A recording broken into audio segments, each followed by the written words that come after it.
Yuttet, Pasuk, Lamed. Mais avant de regarder dans le Yuttet, Lamed, regardez dans Yuttet, Yuttet.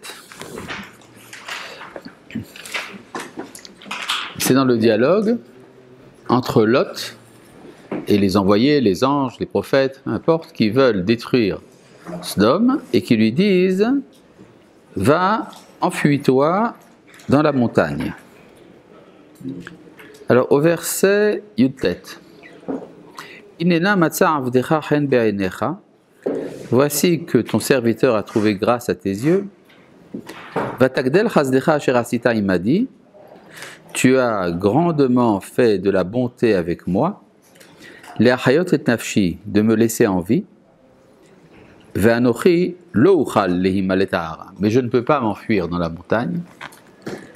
Pentidbakani hara'av amati, de peur que je ne sois atteint par le mal et que je meure.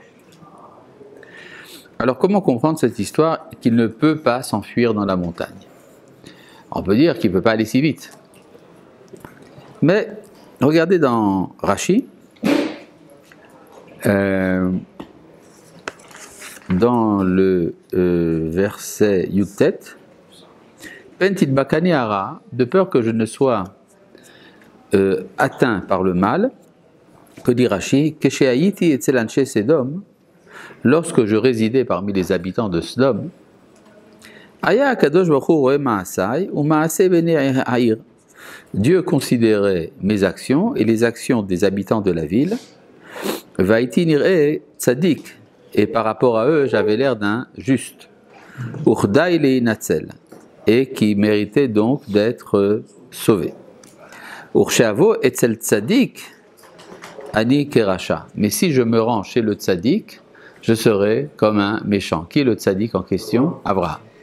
C'est-à-dire, si je me rends chez Abraham, alors je serai en accusation, je serai en état d'infériorité par rapport à Abraham, donc je ne peux pas m'enfuir dans la montagne. Alors qu'est-ce qui se passe? Il se rend dans la ville de Tsoar, c'est-à-dire l'ange épargna la ville de Tsoar à cause de la prière de Lot. Chose intéressante, Abraham n'a pas réussi à sauver même pas une ville.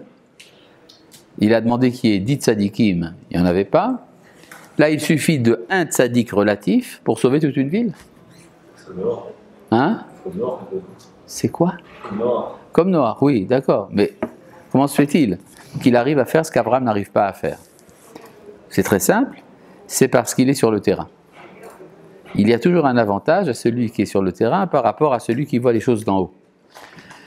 Et donc, étant donné qu'il est sur le terrain, il est concerné directement, tandis qu'Abraham, lui, n'est pas concerné directement. Donc, Lot peut sauver une ville. Maintenant, une fois qu'on a compris tout ça, regardez dans le verset Lamed, chapitre Yuttet, verset Lamed. Quoi? Oui. Il y a une valeur en soi à être sadique qui n'est pas dépendante des autres. Enfin, là, on voit qu'elle est dépendante des autres aussi. Il y a une valeur en soi. Il peut y avoir un tzaddik absolu. Le tzaddik absolu, c'est Akadosh Baruch Hu. Tzaddiko shel haolam. Toujours par rapport, bien sûr. Quand tu dis que quelque chose est grand, il est grand par rapport à plus grand ou à plus petit. D'accord? On peut avoir un chemin à prendre. Disons que ça dépend également des valeurs qui te concernent. C'est-à-dire, on est toujours jugé par rapport aux valeurs qu'on accepte. Par exemple, quelqu'un qui ne sait pas qu'il doit faire le Shabbat n'est pas jugé par rapport à ça. Il est jugé par rapport aux valeurs qu'il accepte. De même, on est parfois tzaddik par rapport à une norme sociale. Par exemple, on a le droit d'assassiner des... Merci. On a le droit d'assassiner des animaux pour faire honneur au repas de Shabbat. N'est-ce pas? Et donc, c'est que votre Shabbat, Onek Shabbat, on a assassiné un animal. C'est très bien. Parce que on est dans un monde dans lequel la consommation de viande est autorisée. Mais dans un monde végétarien, eh bien, celui qui mangerait un steak serait condamné à la prison au moins. D'accord? C'est-à-dire que les valeurs sont en fonction de ce qui est admis également. Ouais. D'ailleurs, il y a également, on a le droit de voler le lait qui est destiné à un veau. De la vache. Oui, on prend le lait de la vache, au lieu de le donner au mignon petit veau, on prend pour ça, pour notre café au lait, pour nos fromages, etc. Mais c'est sur de la vache. Peut-être, mais en tout cas, on élève la vache de telle sorte qu'elle produise beaucoup de lait pour qu'on puisse s'en servir. En fait, c'est du vol. C'est du vol autorisé. De même que la viande, c'est un assassinat autorisé, le lait est un vol autorisé. Ça vous explique pourquoi est-ce qu'il ne faut pas mélanger le lait et la viande. Parce qu'il faut, même si les deux sont autorisés, il y a une différence morale. D'accord ? Il ne faut pas mélanger les torchons avec les serviettes ou l'assassinat avec le vol. D'accord ? Bon. En tout cas, donc c'était pour répondre à ta question à propos du tzaddik. Maintenant, je reviens ici au verset Lamed. Quoi ? Désolé. Oui, donc t'as pas l'air. La semaine dernière. Oui, qu'est-ce que j'ai fait encore ? Il dit que l'autre était parti et on dit qu'il était pressé tout ça et avant de partir il prend l'argent. Oui. Ça veut dire parce que Il y a des valeurs à recueillir dans Sodome. Oui, alors ? Et c'était la seule valeur à recueillir dans ce plan. Non, ça représentait la valeur. Ok. Mais non, je peux... Quoi ? Le messianisme. Le messianisme vient de Sodome. Parce qu'à Sodome, il y avait une société parfaite dans laquelle il ne manquait de rien. Ce qui est exactement l'idéal messianique. D'accord ? Verset Lamed. On peut y aller ou... Bon, ça va. Vayal Lot mitzoar. Lot monta de Tsoar. Vayeshev Bahar. Il s'installa dans la montagne. Tiens donc.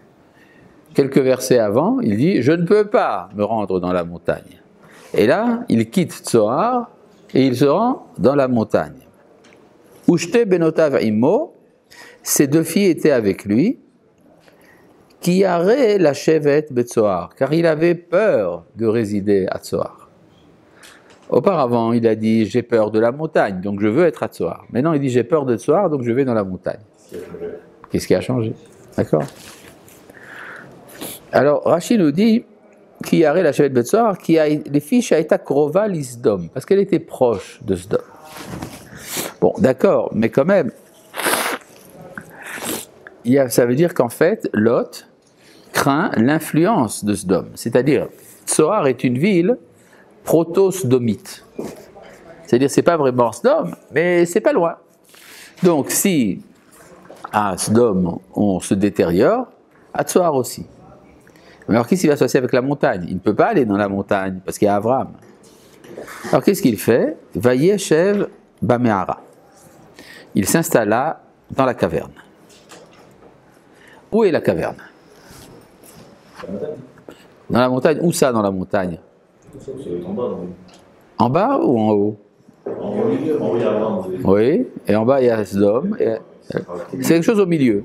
D'accord? C'est-à-dire sur le versant de la montagne, il y a une caverne dans laquelle va rentrer Lot avec ses deux filles.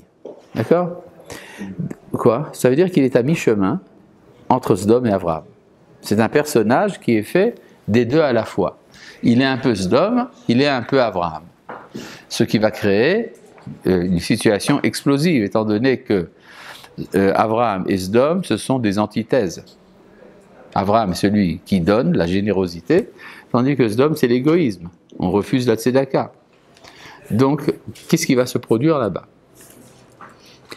Rentrer dans la grotte, il y a ici une image. Ça ressemble un peu au fœtus dans le ventre de sa mère. C'est en psychanalyse, on explique que la mer représente une caverne, la caverne représente la mer. C'est de là qu'on vient.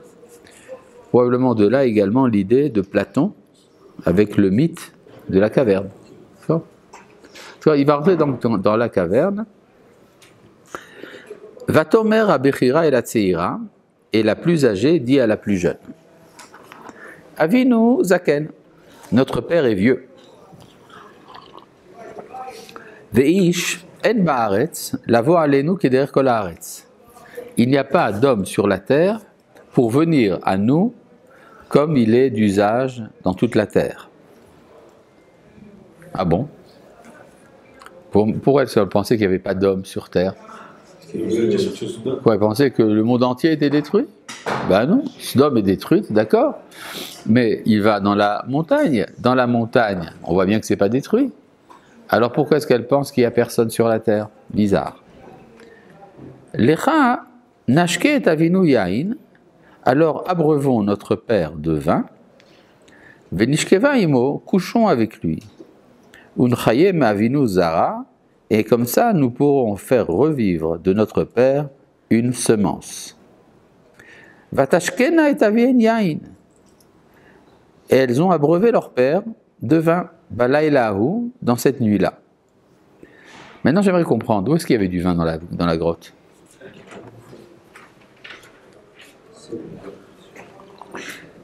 Rachi répond à la question. C'est partie des richesses que l'autre avait prises. Regardons Rachi. Je propose de voir Rachi. Dans le verset Lamed Gimel. Vatashkena, yain nizdamen lahem bame'ara. Du vin leur est arrivé dans la grotte, le Midrash dit du Gan Eden, Leotzimen shteumot, pour donner naissance à 2 nations. Extraordinaire, ça veut donc dire que les filles de Lot font une action méritoire. Tiens donc. Vatavo abechira, vatishka avetaviha, velo yada beshirva uvkuma. Et donc la plus vieille, la plus âgée, couchait avec son père, il n'était pas conscient ni quand elle s'est couchée, ni quand elle s'est levée. Ou quoi? Qu'est-ce qu'il y a? Hein? C'est bizarre un peu parce que ça, même quand de nos jours on voit que même si on est bourré, on est bourré. Il était très bourré. On dit en hébreu Shikor kelot. Il était ivre comme Lot. Voilà. Vayehi mimachorat, et ce fut le lendemain. Vatomer abichira la tzira en shachavti yemeshetavin ashkenu yain gambalaila. Gambalaila uvu yishchivimon traim avinu zara. Elle dit voilà, ça a marché hier soir, on va refaire la même chose. Et effectivement, elles abreuvent leur père et il se passe la même chose. Regardez dans Rashi.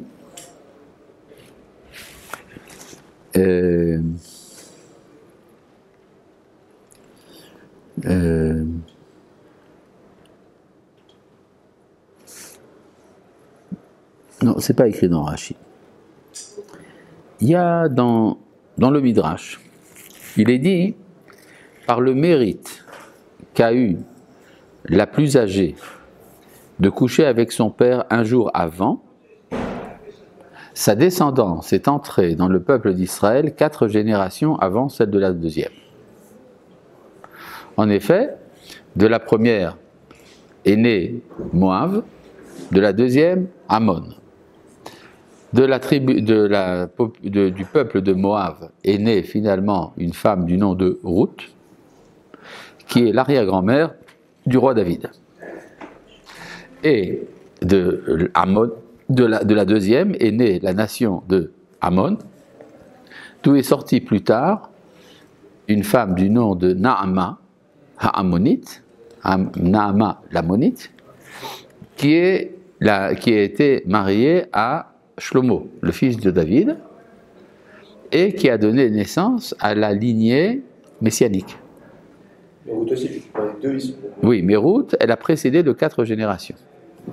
C'est-à-dire, et pourquoi elle a eu ce mérite, comment elle a pu précéder de 4 générations? C'est par le mérite de la plus âgée qui a précédé d'une nuit.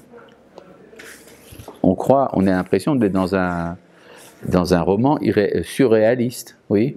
Ouais, juste quand on lit le Rachid, on dirait que c'est quelque chose qui devait être Oui, probablement. Donc ça, j'arrive pas à comprendre, parce que c'est immoral. Oui, il y a un problème, effectivement. Bon, alors essayons de comprendre. La clé de tout le problème, c'est dans le verset Lamed Aleph, que nous avons déjà vu, mais nous revenons au verset Lamed Aleph. Vatomer abichira la tzira avinu zaken, la plus âgée dit à la plus vieille, notre père est vieux. Ve'ishen baaretz lavo, et il n'y a pas d'homme sur la terre, lavo alenu, pour venir auprès de nous, c'est-à-dire pour avoir un rapport conjugal. Maintenant, le verbe en hébreu biblique, qui veut dire un rapport conjugal, c'est lavo el.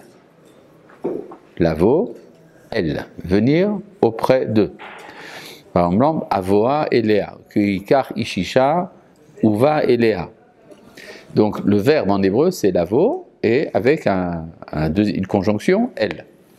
Qu'est-ce qu'il y a écrit ici? Lavo al. Cette expression est extrêmement rare.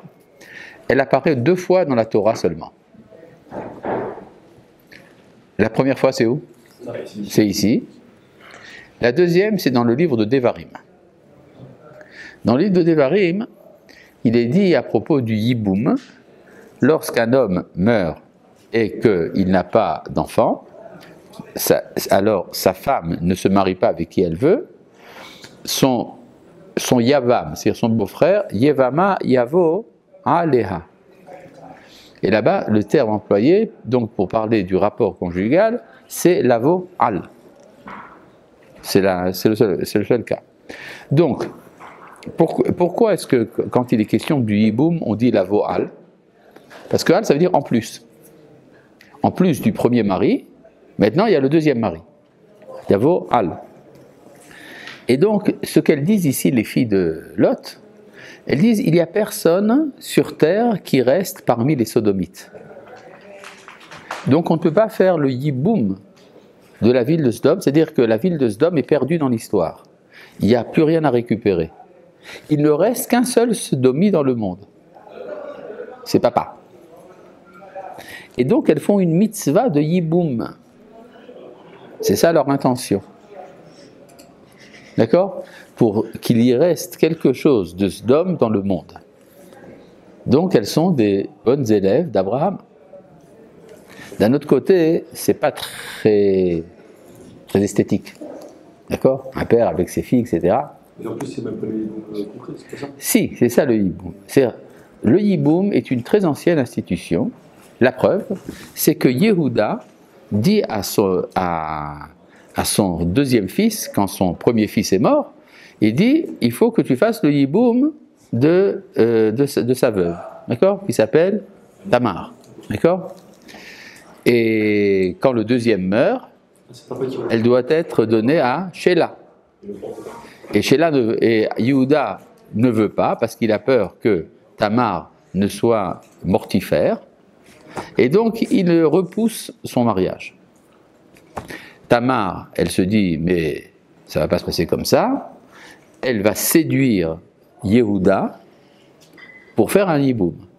Mais Yehuda, ce n'est pas son beau-frère, Yehuda, c'est son beau-père. Comme quoi, le yiboum était exercé à l'époque avec tous les membres de la famille. C'est-à-dire, une femme est mariée avec la famille, et donc si ça ne continue pas par une branche, ça continuera par une autre. Donc elle s'est dit, il faut donc que je fasse le yiboum avec mon beau-père. Ce qui a réussi, elle s'est donné Peretz et Zerach en mémoire de Er et Onan. Oui. Le yiboum, c'est pour perpétuer la descendance, pour éviter les problèmes d'héritage. Non, c'est pour continuer la descendance, pour que son nom ne soit pas effacé. Alors maintenant, la Torah a repris le yiboum, l'usage qui était déjà en usage, mais elle a introduit 2 changements, 2 réformes. La première, c'est que ça ne peut se faire qu'avec les frères et personne d'autre, donc l'histoire de Yehuda n'est pas valable, et que ça peut être également libéré avec la cérémonie du déchaussement, la khalitsa. Oui. Si le yiboum, c'est pour faire continuer une descendance qui a disparu. Oui. Les sœurs sont en train de s'aider de faire continuer la descendance d'homme. Pourquoi la deuxième elle a besoin de faire s'il y a déjà une avec la première qui a eu Ah ben c'est du hidour mitzvah. D'accord? C'est des méadrim. Les deux n'ont pas de leur Voilà. Et donc, on ne sait rien. En tout cas, elles étaient plus jeunes que leur père. Par définition, bah oui. Bah oui. On est toujours plus jeune que son père. Mathématiquement parlant, c'est. Elles ne sont pas nées au moment où leur père est né. Ben oui. Ouais, bon.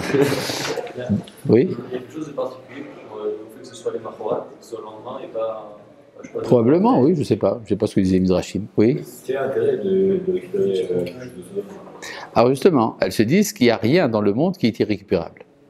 Il y a toujours une étincelle de sainteté qui se cache quelque part, et donc ce sont des idéalistes. Maintenant, elles vont donner des noms à leurs enfants. D'accord? Le nom de la première, du fils de la première, au verset la Medzaïn, Vateled Abechira Ben, Vatikra Shemo Moav. Ah, c'est provocateur ça. Oui, c'est provocateur. Elle dit, il vient du sein de mon père, ou Avi Moav Adayom. Vatsira Gami Yalda Ben, et la plus jeune a également eu un fils, Vatikra Shemo Ben Ami, fils de mon proche, c'est-à-dire de mon père. Maintenant, dans le Moav, c'est provocateur.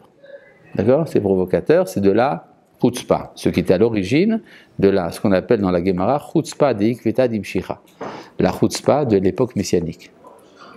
D'accord? Maintenant, il y a un problème. Pourquoi est-ce qu'elle a proclamé ça? Même si on a de la chutzpah, on ne va pas jusqu'à brandir une pancarte. Vous savez, mon fils, ça vient de papa. Non, on ne fait pas ça. D'accord? Alors, il y avait à New York un grand possèque, le Rav Moshe Feinstein. Vous avez probablement entendu parler, auteur du Shelot Utshuvot Igrot Moshe, dans lequel il y a une quantité énorme de questions qui sont traitées relatives à la technologie moderne, par exemple, et trucs de ce genre. Et dans l'introduction d'un des volumes, il raconte une histoire vraie. Cette histoire vraie, c'était l'histoire d'un rabbin dont j'ai oublié le nom, en Lituanie, qui un jour, à la synagogue, a fait tout un discours contre les filles de Lot. Vous connaissez cette histoire? Ah, si vous la connaissez, je ne vais pas la raconter. C'est quoi l'histoire? Ah, bon. Si, lui, il la connaît. Non, tu la connais. Bon. En tout cas, donc, le rabbin a fait tout un discours contre les filles de Lot. Qu'est-ce que c'est que ces histoires? Elles couchent avec leur père, elles n'ont pas honte, et en plus, ça, elles le publient. Alors, pendant la nuit, lui sont apparues deux femmes voilées qui lui ont dit « Nous sommes les filles de Lot. Et sache que nous avons révélé que ça venait de notre père pour qu'on ne tombe pas dans de la théologie chrétienne. Parce que pour les chrétiens, il peut y avoir un enfant qui naît sans père. Et donc, c'est pour éviter que ce soit interprété comme ça, pour qu'on n'aille pas dire que ça vient de l'opération du Saint-Esprit, donc nous avons révélé que ça venait de notre père. » Voilà, et Rav Moshe Feinstein ramène cette histoire dans l'introduction à un de ses volumes du Igrot Moshe. Oui? On parle de la vie, c'est une bonne action ce qu'ils ont fait, les parents. Ben justement, c'est une bonne question si elles ont fait le yiboum. Ce que je veux dire, c'est les filles de l'autre. A priori, elles ont grandi dans un milieu pas extraordinaire. Alors, pas dès le début, enfin, alors c'est quelque chose d'intermédiaire. Alors regardons un peu ce que dit Rashi. Sur le verset Aleph, dans le chapitre Kaf, regardez dans le verset Aleph. Vaïssa Misham Avraham Arza Negev. Avraham voyagea de là-bas. Il était dans la région, il a voyagé de là-bas vers le sud. Pourquoi est-ce qu'il a voyagé? Alors Rashi nous donne ici deux interprétations. La première, Keshera Shecharvu Akrachim Ufasko Avrim Vashavim Nasalo Misham. Lorsqu'il a vu que les villes ont été détruites et qu'il n'y avait plus de passants, donc il ne pouvait plus inviter des gens, il a quitté le lieu pour aller dans un endroit où il y a des passants. Bon, ça correspond tout à fait à l'identité d'Abraham en tant que Baal Chesed et tout le reste. Davar Acher, deuxième interprétation, Litrachek Milot, pour s'éloigner de Lot. Sheyatza Alav Shemra, parce qu'il avait une mauvaise réputation. Chez Baal Benotav, parce qu'il avait couché avec ses filles. Alors, ça veut dire quoi? Ça veut dire qu'Abraham n'est pas capable, à ce moment de l'histoire, d'intégrer ce qui se passe là-bas. Il faudra attendre jusqu'au roi David. Une fois que ça arrivera au roi David, on pourra récupérer. Pour l'instant, ce n'est pas récupérable parce que l'identité d'Israël n'est pas encore formée. Et donc introduire quelque chose qui est dépréciable, qui est dénigrable, comme le fait que Lot était allé avec ses filles, alors c'est quelque chose qu'on ne peut pas intégrer à ce moment-là, parce que si on l'intègre, ça va détruire l'intégrité de l'identité d'Israël, donc il faut qu'il s'éloigne. D'accord? J'ai une autre question. Oui. Si pour Lot, à l'époque, pour Lot, Oui. pour Tamar, enfin, cette époque-là, c'était pas dépréciable. Parce qu'il le faisait. Oui, mais ça se fait pas. C'est-à-dire, même si ça se fait, non, avec d'abord, même chez Tamar, il était évident qu'a priori, ça devait être le frère. D'accord? C'est uniquement à cause de la force des événements qu'elle est allée chez son beau-père. De même, je pense que si elles disent qu'il faut l'enivrer, c'est-à-dire qu'il ne le ferait pas, lui ne serait pas d'accord. D'accord? Ça veut dire qu'il y a quelque chose, il y a un problème moral quand même. D'accord? Oui. Pour revenir à cette histoire de Srout, pourquoi la ligne du Srout? Parce que au final, on voit que c'est normal de faire passer l'aîné avant la deuxième. C'est vrai que c'est normal de faire passer l'aîné avant la deuxième, mais c'est le mérite. En principe, il y a également une valeur au fait de donner la première place au deuxième. Comme on voit par exemple dans Yaakov et Esav, pour Yosef et ses frères. C'est-à-dire qu'il y a également une démarche qui dit qu'il faudrait laisser la place au deuxième, et on la prend quand même. D'accord? Et donc elle s'est empressée parce que c'était une mitzvah. D'accord? De son point de vue. Oui. Grave. Est-ce Oui. que de là, enfin, c'est-à-dire qu'on a le droit de se marier avant son frère ou pas? Ah, est-ce qu'on a le droit de se marier avant son frère? Son frère plus âgé, tu veux dire? Ah, avant son grand frère. Avant son grand frère. Alors, tout un débat autour de ça. Certains disent oui, bien sûr. Non, il y en a qui diront il ne faut pas. Et d'autres disent mais non, ça c'est l'opinion de Lavan, qui dit à Yaakov on ne marie pas chez nous la plus jeune avant la plus âgée. Ouais. Et vous dites quoi? Moi, je dis qu'on a le droit. On a le droit, ouais. Et sinon, on va coincer tout le monde. Sinon, on coince tout le monde. Ah, ben oui. Si grand frère du corps. Hein, si le grand frère il... Bon. Bon. Donc, on voit qu'à partir de là, Abraham va continuer donc l'élaboration de l'identité d'Israël en s'éloignant de Sodome. Maintenant, remarquez, enfin de Sodome et de Lot et tout ce que ça représente. Maintenant, remarquez une chose intéressante, si vous regardez un peu en arrière dans le chapitre Yud-Bet. Dans le chapitre Yud-Bet, au verset Gimel. Dans le verset Gimel, va varcha mevarchecha, je bénirai ceux qui te bénissent, umkalelcha or, je mépriserai ceux qui te méprisent, venivrechu becha kol mishpechot ha'adama, et par toi seront bénies toutes les familles de la terre. Alors, vous vous rappelez qu'on avait vu la dernière fois, qu'on avait vu ce verset, que venivrechu, c'est du marcotage, n'est-ce pas? Alors, regardez ce que dit Rashi sur venivrechu becha. Yesh agadot rabot. Il y a beaucoup de agadot pour expliquer ce verset. Et Rashi ne les amène pas. Mais il te dit, sache que ça existe. Bizarre. Si Rashi veut expliquer le pshat, il n'a qu'à dire le pshat, point à la ligne. Qu'est-ce qu'il a besoin de nous dire? Il y a encore des agadot. C'est qu'il y a quelque chose d'autre que Rashi ne veut pas dire, mais il le dit quand même par allusion. C'est ce que dit Rabbi Eliezer dans la Gemara, dans le traité d'Yevamot. Quand Rabbi Eliezer dit, j'ai deux branches à insérer dans toi, c'est donc du verbe léavrir, le marcotage, et Rabbi Eliezer dit, il s'agit de Ruth, la Moabite, et de Naama, la Monite. C'est-à-dire que dès le départ, quand Abraham est élu, il est élu pour faire le rassemblement messianique des nations à travers les nations les plus éloignées, qui sont Ammon et Moab. Oui, c'est ça, c'est ça le principe du Likut Nitzotzot. Rashi pense que c'est dangereux de le dire au simple lecteur, donc il lui dit, mais sache que ça existe. Maintenant, il y a dans le livre de Devarim, il est dit qu'il est interdit de se marier avec les Moabites, n'est-ce pas? Et les Ammonites. Et que c'est Boaz, finalement, qui a trouvé le moyen de dire, oui, un Moabite, mais pas une Moabite. D'accord? Il a épousé Ruth, finalement. Et donc, ça veut dire que de toutes les nations, les plus éloignées, c'est Ammon et Moab. D'accord? Et donc, si on arrive à intégrer ce qui est le plus éloigné, donc tout ce qui est au milieu également est intégré. Maintenant, remarquons une chose. Pourquoi est-ce qu'il est interdit de se marier, d'épouser des Moabites et des Ammonites? D'après le pshat là-bas. Non, parce qu'ils ne sont pas venus auprès de vous avec du pain et de l'eau lorsque vous êtes sortis d'Égypte. C'est ce qui est écrit dans le livre de Devarim, dans la paracha de Kitetse. Alors c'est vraiment incroyable un truc pareil. Il y a des nations qui nous ont fait la guerre. C'est quand même pire que de ne pas venir nous proposer du pain et de l'eau. Et on a le droit d'épouser les filles de ces nations-là. Elles doivent se convertir évidemment, mais il n'y a pas de problème. Et simplement parce qu'ils n'ont pas été serviables. C'est-à-dire, quand on leur a demandé de l'eau et du pain, ils nous ont donné. Simplement, ils ne sont pas venus, ils se sont pas précipités auprès de nous pour nous donner du pain et de l'eau. Alors, c'est bizarre. Ça veut dire en fait que Ammon et Moab, ce sont des nations qui sont intermédiaires entre Sodome et Abraham. Donc, c'est en fait, ça va à l'extrême. Si elles ne se comportent pas comme Abraham, donc ça veut dire qu'elles sont déjà comme Sodome. Et il y a un verset, je crois, je ne sais plus si c'est dans Yeshayahu ou dans Yirmiyahu, Moab qui Sodome tihiyeh. Il arrivera à Moab ce qui est arrivé à Sodome. En fait, parce que c'est la suite de Sodome.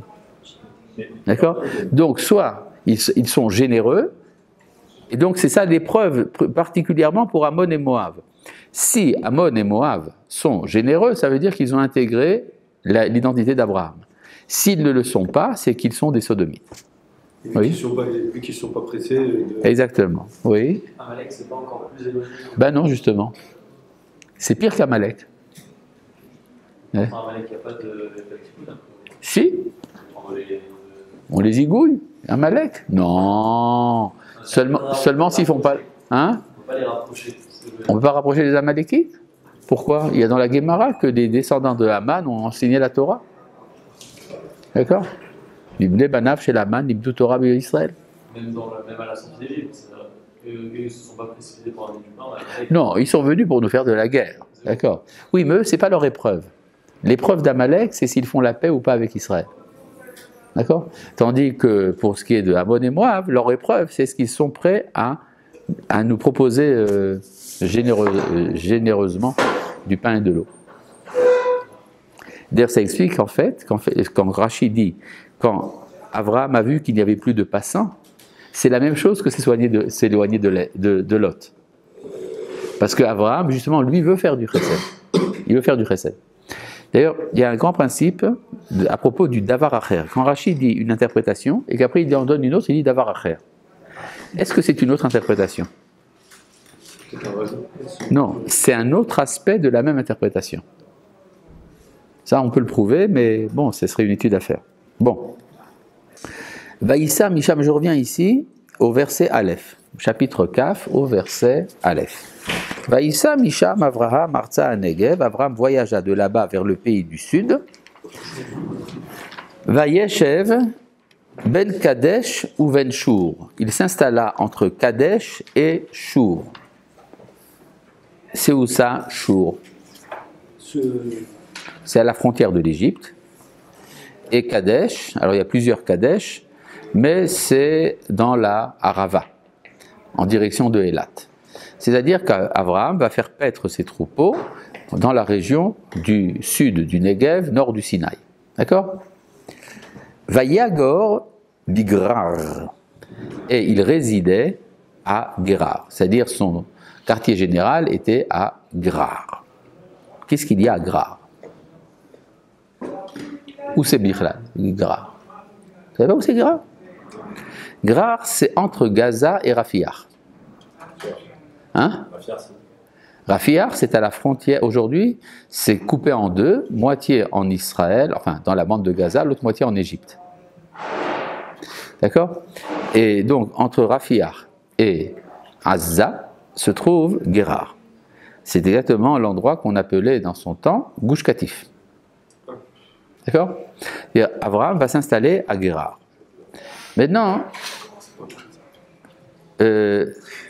remarquez la position géographique.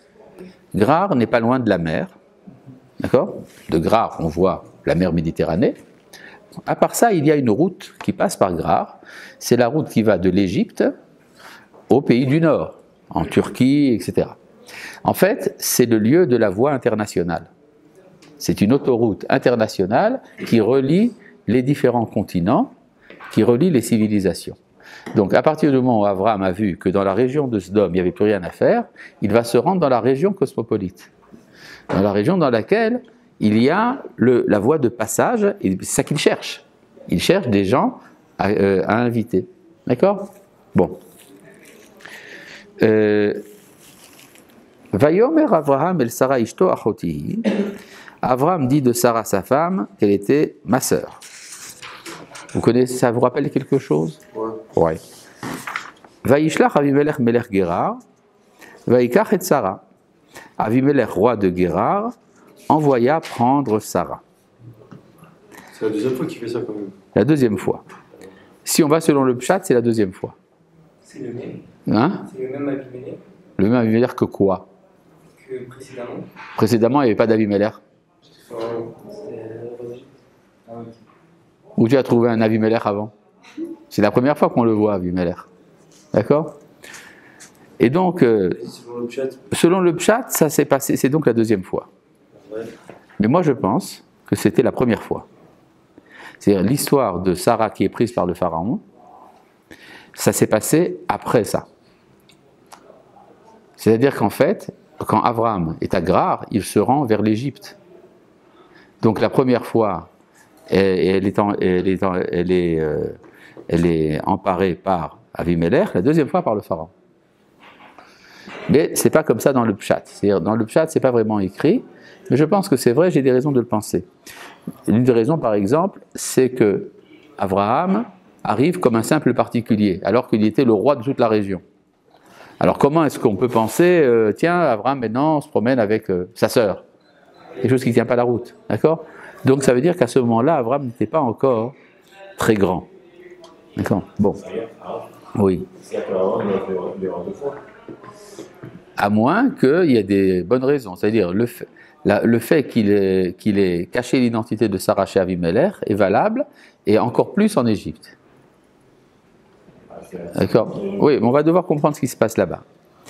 Vayavo Elohim el Avimelech bachalom alayla. Elohim vint auprès d'Avimelech dans un rêve de la nuit.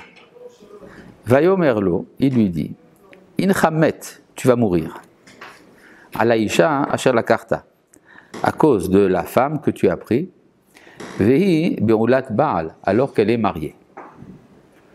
Qu'est-ce qu'on lui veut, le pauvre? Il ne savait pas qu'elle était mariée.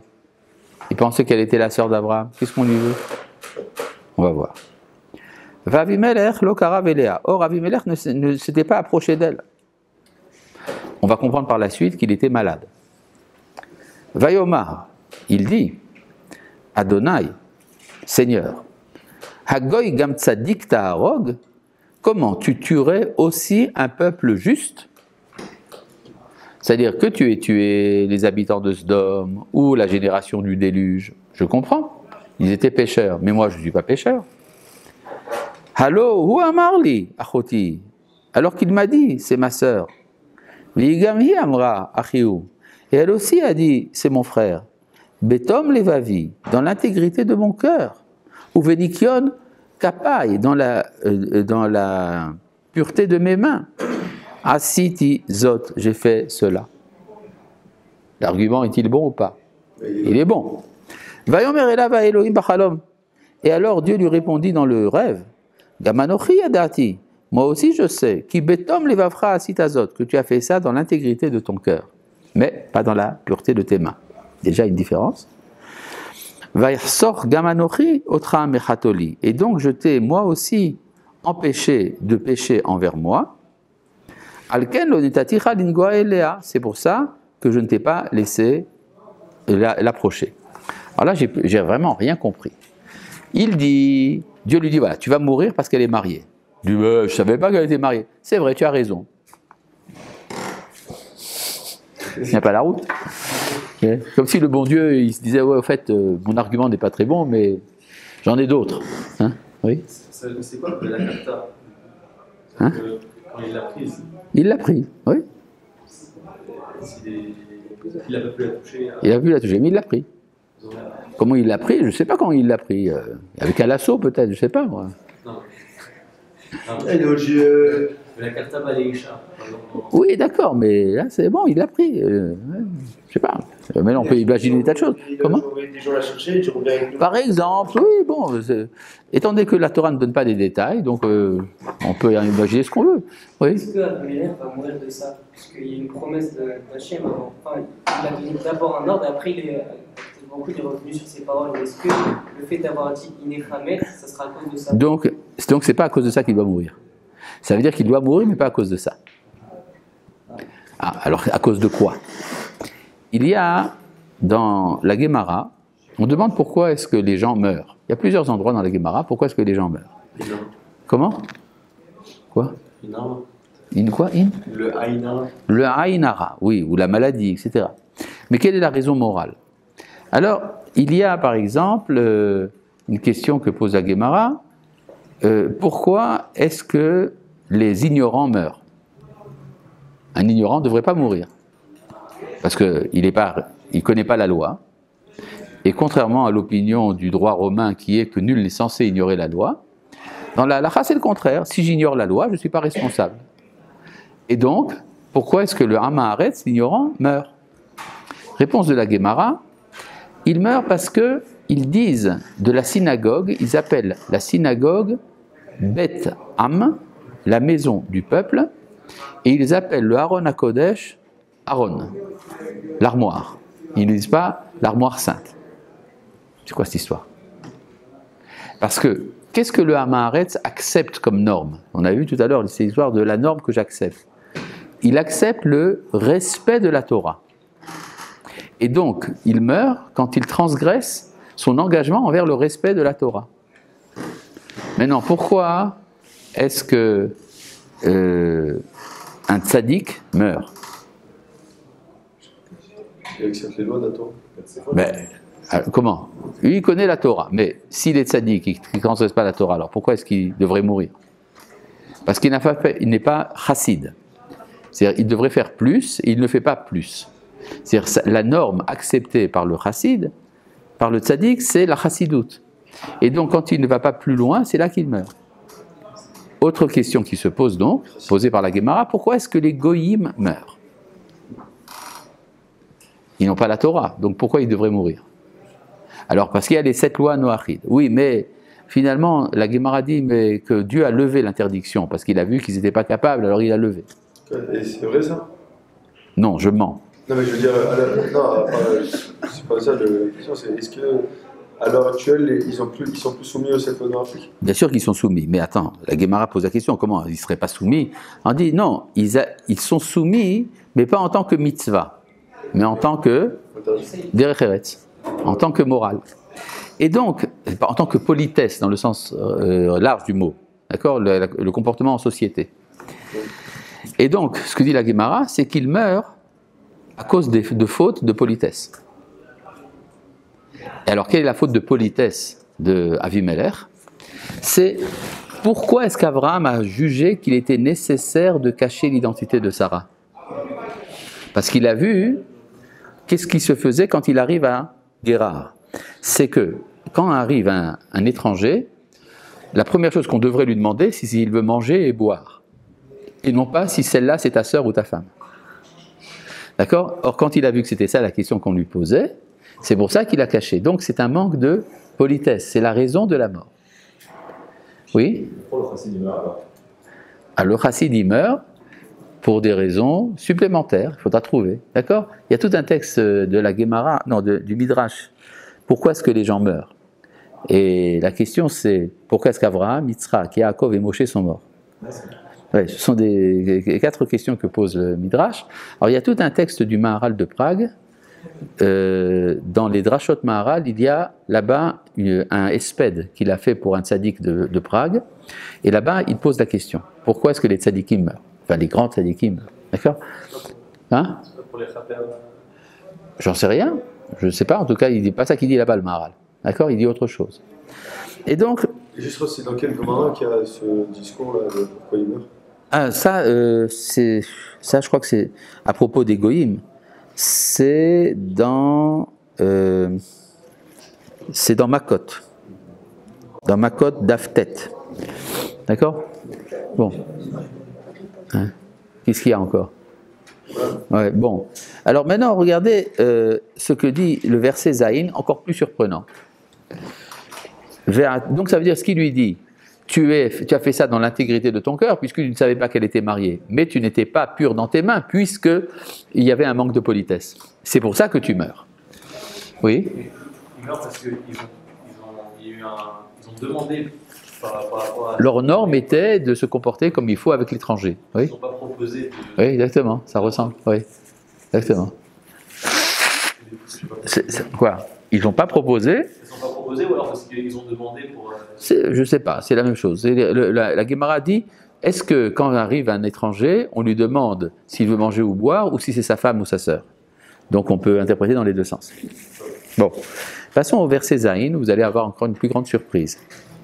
Ve'ata, et présentement, Hashev Eshet Aish, rend la femme de cet homme. Qui n'a vu où? Parce qu'il est prophète. Ça veut dire, comme il est prophète, il faut rendre sa femme. Et s'il n'était pas prophète? Ça veut dire, c'est comme si le bon Dieu disait, écoute, c'est un copain, je lui parle de temps en temps, il faudrait quand même que tu lui rendes son objet, parce que tu comprends, c'est un ami. D'accord? C'est absolument intolérable, un verset pareil. Intolérable. Alors la Guémara, elle dit, non, il faut savoir lire. Ve'ata Hashev Eshet Aish. Maintenant, rend la femme de cet homme. Pourquoi? Parce qu'elle est la femme de cet homme. Qui n'a vu, mais comme il est prophète, Ve'itpalel ba'atra verrier, il pourra prier pour toi et tu vivras. Si elle n'était pas prophète, sa prière ne serait pas entendue. Parce qu'il n'y a que les prophètes qui peuvent faire la prière. Oui. Ici, il y a un dévoilement d'Hachem, mais aussi les prophètes d'une certaine manière. Ah, alors tout un problème de savoir, est-ce que c'est vraiment un dévoilement d'Hachem ou c'est simplement un rêve? Alors le Rambam dit, il est impensable qu'Avimelech soit prophète.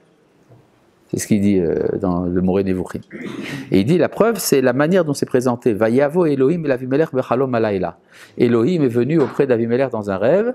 C'est une formule qui est employée uniquement pour les rêves et pas pour les prophètes. Donc c'était une sorte de rêve prémonitoire, une intuition forte, etc. Oui.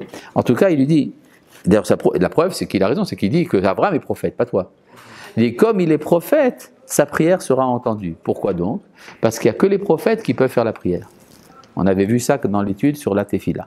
D'accord? Mais c'est bizarre parce qu'on a dit, enfin tout porte à croire que là il prophétise quoi, d'une manière, c'est un peu. Oui, alors pourquoi Dieu lui dit, celui-là il est prophète? Et donc il peut prier pour toi. Si Avimelech lui-même est prophète, le texte lui-même prouve qu'Avimelech ne l'est pas. Et alors ça veut dire quoi un rêve prémonitoire? Enfin un rêve comme vous avez Il y a des choses comme ça. Souvent il y a des gens, j'ai entendu beaucoup de témoignages de ce genre, des gens qui ont rêvé à l'avance des événements qui allaient se passer, etc. Ça arrive. D'accord. S'il avait été prophète, il aurait pu prier pour lui-même. Ben oui. Et donc, Vitpalel Ba'atra Verrier, et donc il priera pour toi et tu vivras. C'est la première fois qu'apparaît dans le Tanakh le mot prophète. Et c'est également la première fois qu'apparaît dans le Tanakh le verbe prier. Seuls les prophètes peuvent prier. Nous avons longuement discuté de ce principe quand nous avons dans les premiers cours sur la Tefila. Comme ils sont enregistrés, tu peux très bien les écouter. D'accord? Oui.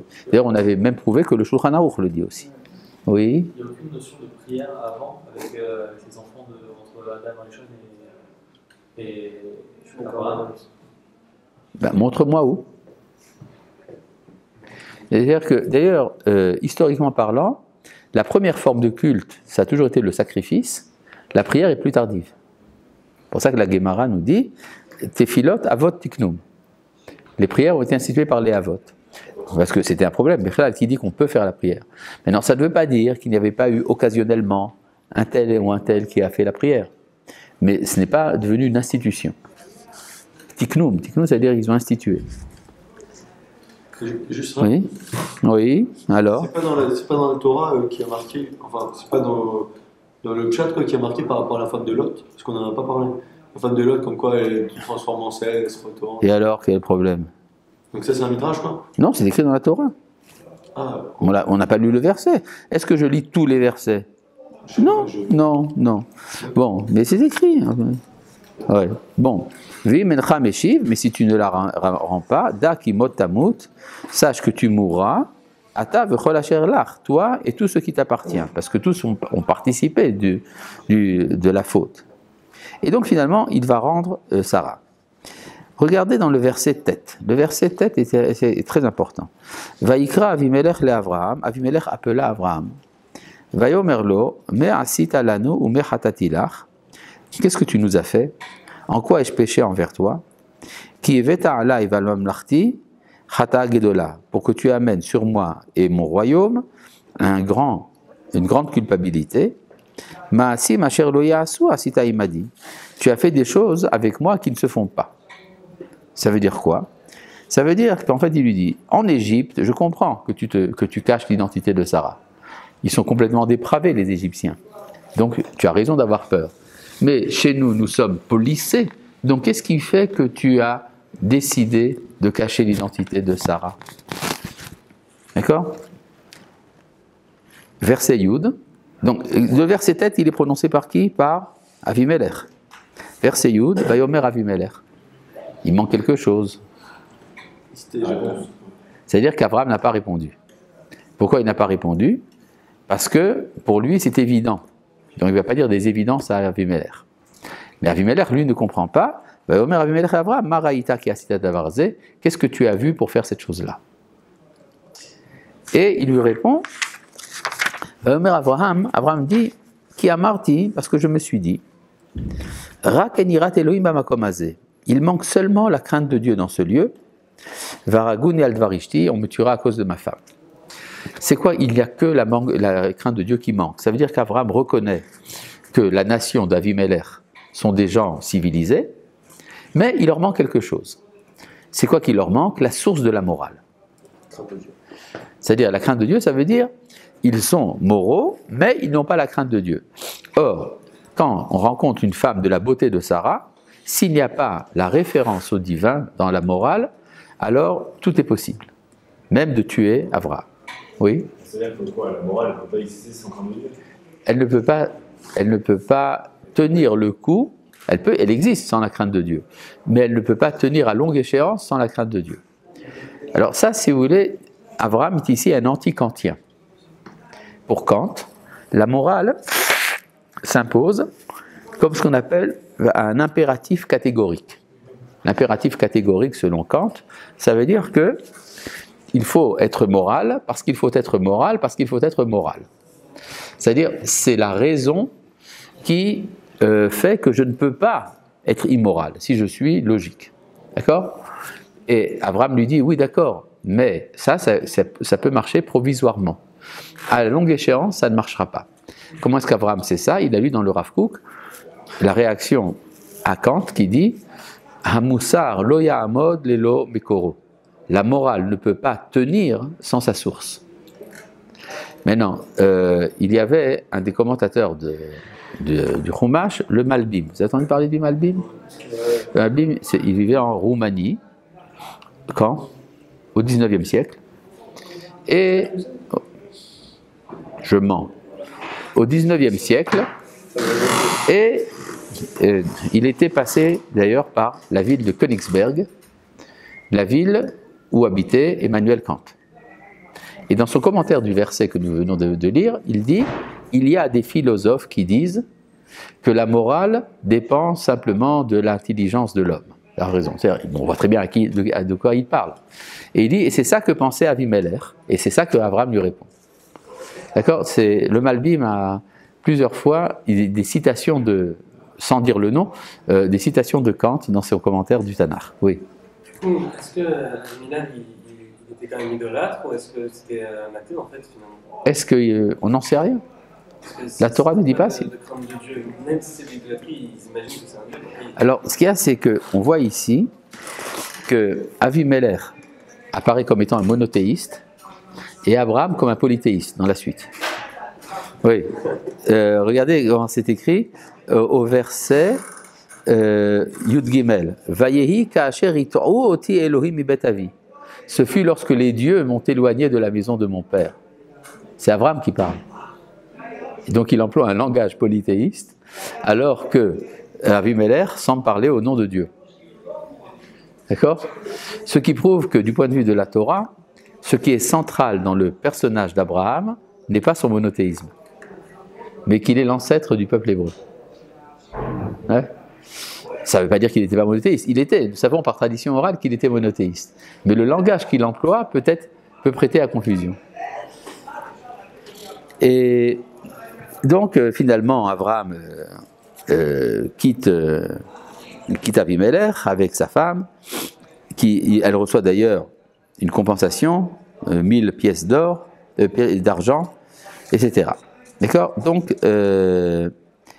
on voit que toute la maison d'Avimelech était malade dans le verset Yudzaïn et dans le verset Yutret, etc., qu'ils étaient empêchés de procréer. À partir du moment où Sarah est libérée, alors ils peuvent également avoir des enfants. D'accord? C'est-à-dire qu'il y aurait donc un rapport entre la fécondité d'Israël et la fécondité des nations.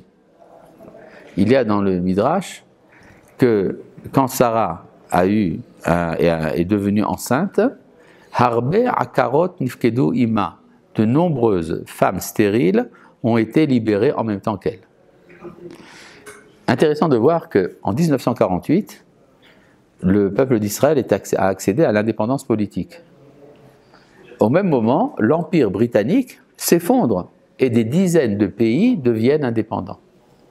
C'est-à-dire c'est le moment où Harbe akarot nifkedu ima, si Israël se libère, alors le monde entier se libère.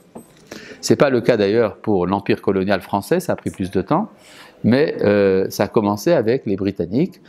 L'Inde a précédé Israël d'ailleurs. Petite remarque intéressante, vous savez que la fin du mandat britannique sur Eretz Israël, c'était le jour du Shabbat, 6 Iyar. Et la déclaration d'indépendance s'est faite l'après-midi avant Shabbat. Pourquoi? Pour tenir compte de la sainteté du Shabbat, parce que les religieux allaient nous faire des problèmes. Donc on a avancé la fondation de l'État d'Israël d'un jour à cause des religieux. En Inde, l'année d'avant, les hindous également ont proclamé leur indépendance, ils ont repoussé d'un jour leur déclaration parce que les astrologues disaient que c'était un jour néfaste. C'est-à-dire que chez les idolâtres, on repousse l'indépendance, chez les monothéistes, on avance. C'est tout pour aujourd'hui. Shalom.